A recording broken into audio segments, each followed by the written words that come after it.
morning everyone. Today we're going to have our fact finding session. So we're going to be reading an information book about worms so that we can learn all the new information about worms, just like we have done with our other mini beasts. But first of all, I thought we could have a little bit of a different start today. And I have, look what arrived in the post today. I ordered it from Amazon. So it arrived this morning and it's a little wooden wiggly worm. And when it arrived, it reminded me of a song that we sing in nursery. There's a worm at the bottom of my garden. So before I read the information book to you today and we learn about real worms, I thought we could sing a song called Wiggly Worm. So, are you ready? 1, 2, 3. There's a worm at the bottom of my garden, and his name is Wiggly Woo. There's a worm at the bottom of my garden, and all that he can do is a wiggle all night and a wiggle all day, so that the folks might say, there's a worm at the bottom of my garden, and his name is Wiggly, wig, wig, wiggly, wig, wig, wiggly, woo. Shall we try it one more time? Right, you ready? There's a worm at the bottom of my garden, and his name is Wiggly Woo. There's a worm at the bottom of my garden, and all that he can do is a wiggle all night and a wiggle all day, so that the folks might say, there's a worm at the bottom of my garden, and his name is Wiggly, wig, wig, wiggly, wig, wig, wiggly, woo.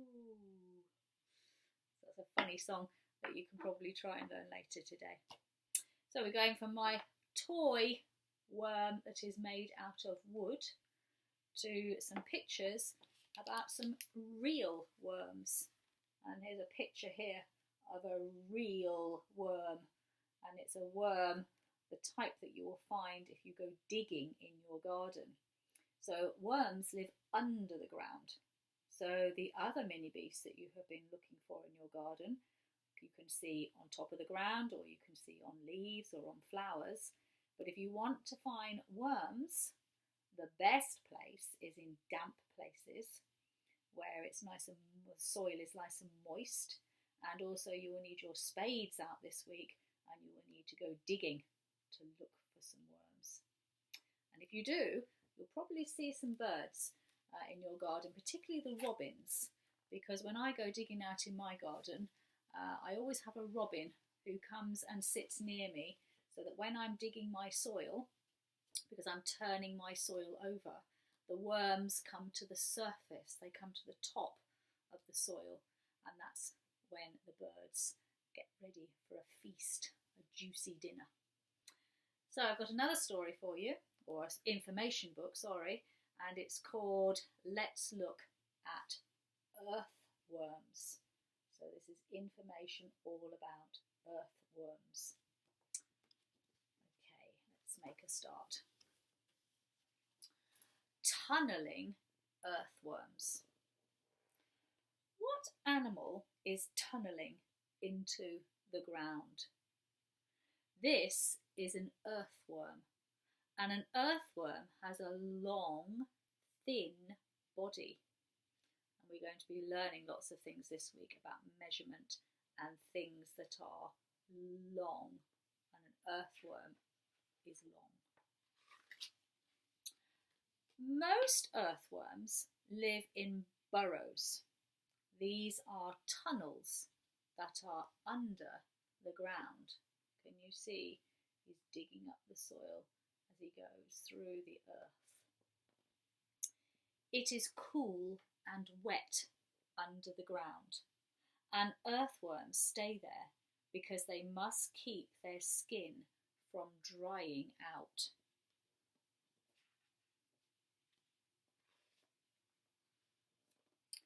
An earthworm's skin is coated with mucus.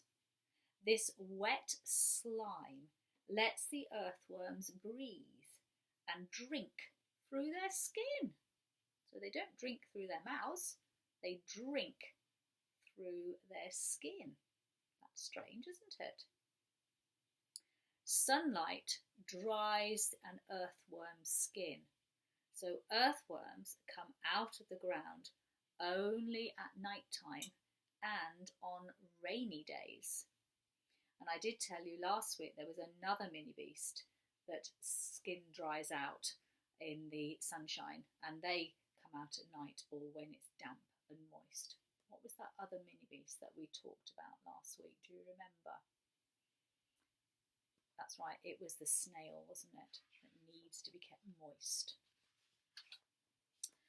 During cold winters, earthworms rest in their burrows, and during hot summers, they tunnel down to find wet soil.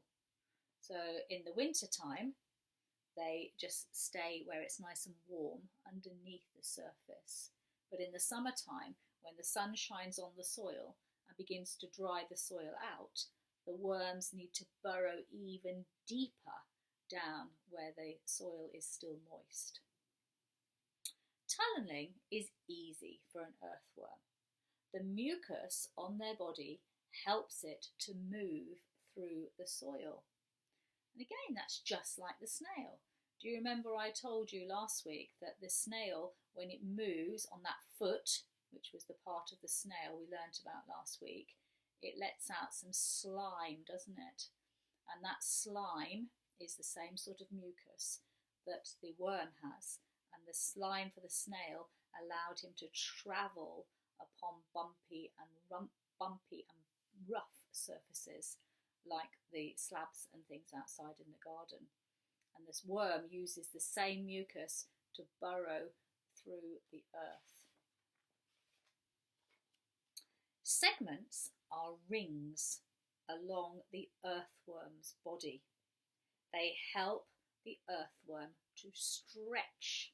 If I show you that very carefully, can you see all the different little segments? They're like little pieces all along here. And that means that the earthworm's body can bend and twist when it's burrowing underneath the ground in the rough and bumpy soil. So it makes it move around. It makes it a lot more flexible when it's moving through the earth. An earthworm stretches when it moves. It grabs the dirt in its front end and then its back end slides through. There's a very long, straight worm there that you can see.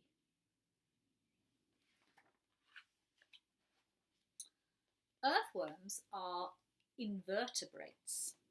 Invertebrates have no backbone. If you feel on your back, you have a bone that goes all the way from your neck all the way down your back.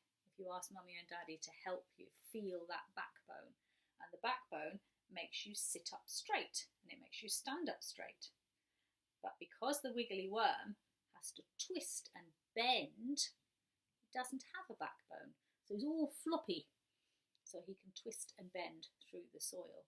Because if you were a worm and you had a backbone, it would be very, very hard for you to twist in and out of those very, very tight burrows.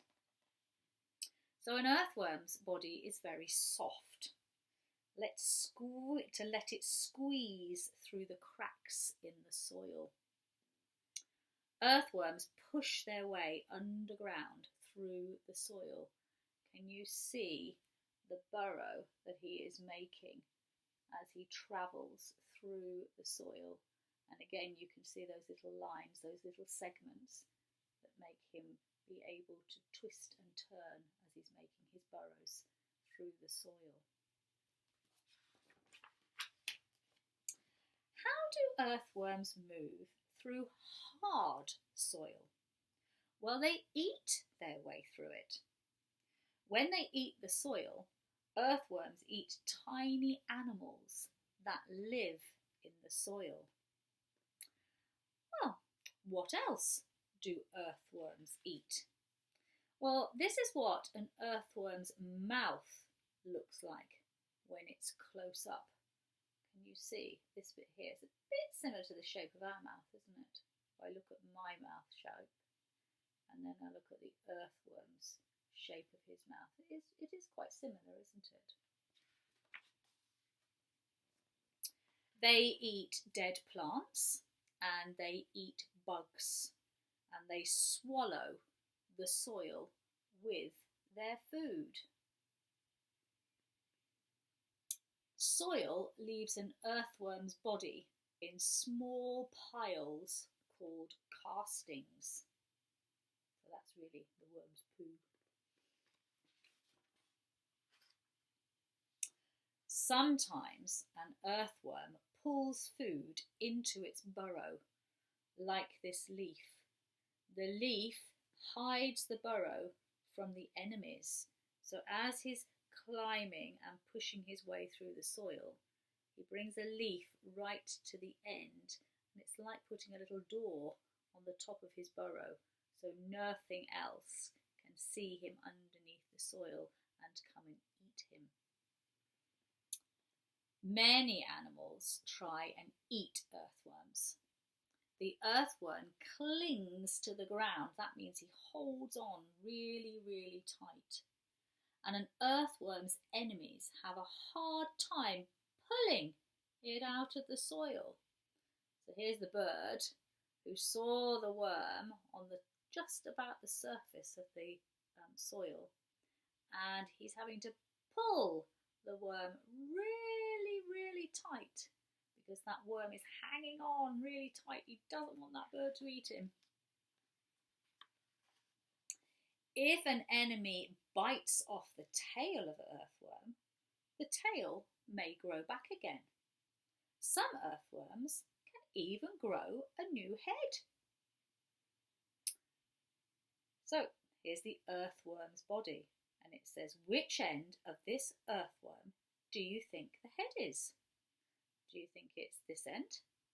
Or do you think it's this end? I'm not sure. Well, the head is more pointed than the tail.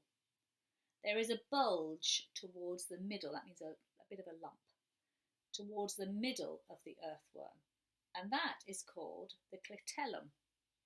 The clitellum is closer to the head. So this is the bulgy bit here, the bit that is a bit bigger than the rest, and it's closer to the head. So if we go back to that other picture on the other side here, where it asked us which end, now we can work it out, can't we? Because it looks like the bulge here, the bumpy bit, is nearer to the head, so this end must be the head.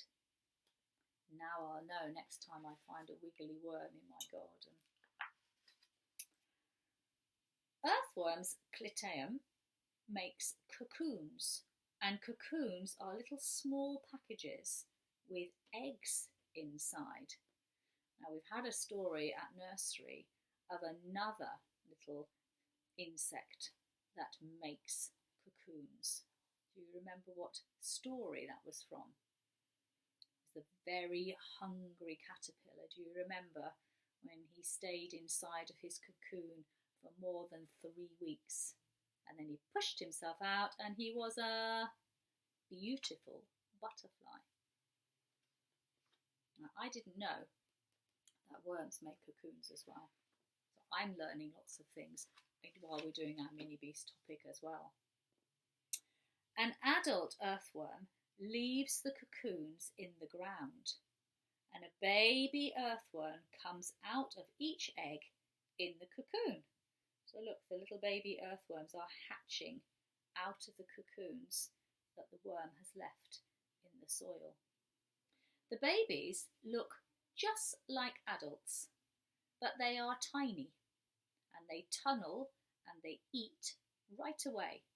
So the adult worms are much longer, and then when the baby worms are born, they are shorter. So the adult ones are long and the baby ones are short, and then they grow longer and longer and longer and turn into adult worms. So this is a picture at the end here of all the different parts of the earthworm. So this end here is the head and the mouth underneath, and then it's nearer to that bulgy bit, the clitellum, which we now know is where the eggs are hatched or laid from the worm. And then the worm's body has lots of segments, lots and lots of little pieces, which enables the worm to twist and bend its way through the soil.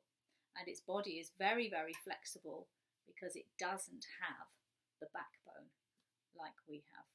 So it can move around much, much easier than we can. So, some facts that we can learn about earthworms. Earthworms live all over the world.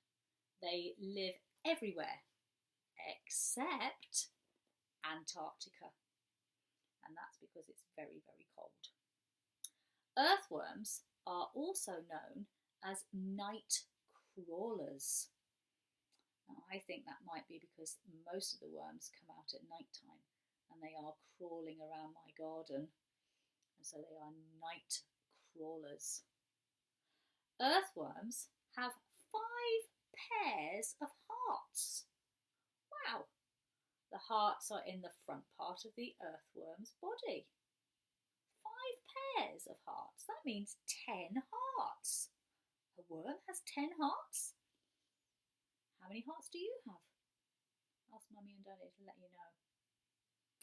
Some earthworms grow to be 3 meters long.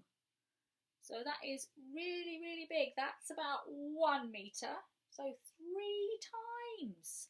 That is really, really long. They must be very, very special, extra long worms. So that's lots and lots of new facts we have learnt about earthworms this week. And here's that picture again of that earthworm with all the segments on, and without the backbone, makes it very, very flexible and bendy so it can burrow under the ground. So if you have time today and it's a nice sunny day, you could go out into the garden and you could get your spade and see if you could do some digging and see if you could find some worms in the garden.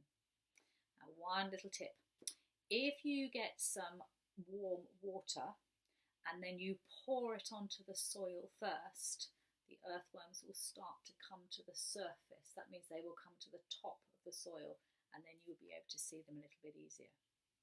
So good worm hunting. If you find some, make sure you send me some pictures, and if I find some in my garden, I will have a good look this afternoon. I'll get my spade out and see if I can go digging and see if I can find some worms, and then perhaps if I can, I can show you one on Zoom next week, just like I showed you the snails this week. So good worm hunting. Have lots of fun out in your garden. The sunshine seems to be back again, so fingers crossed that you can play outside in the garden and enjoy learning about worms this week and all about measuring things that are long and things that are short. Happy worm hunting. Take care. Bye-bye.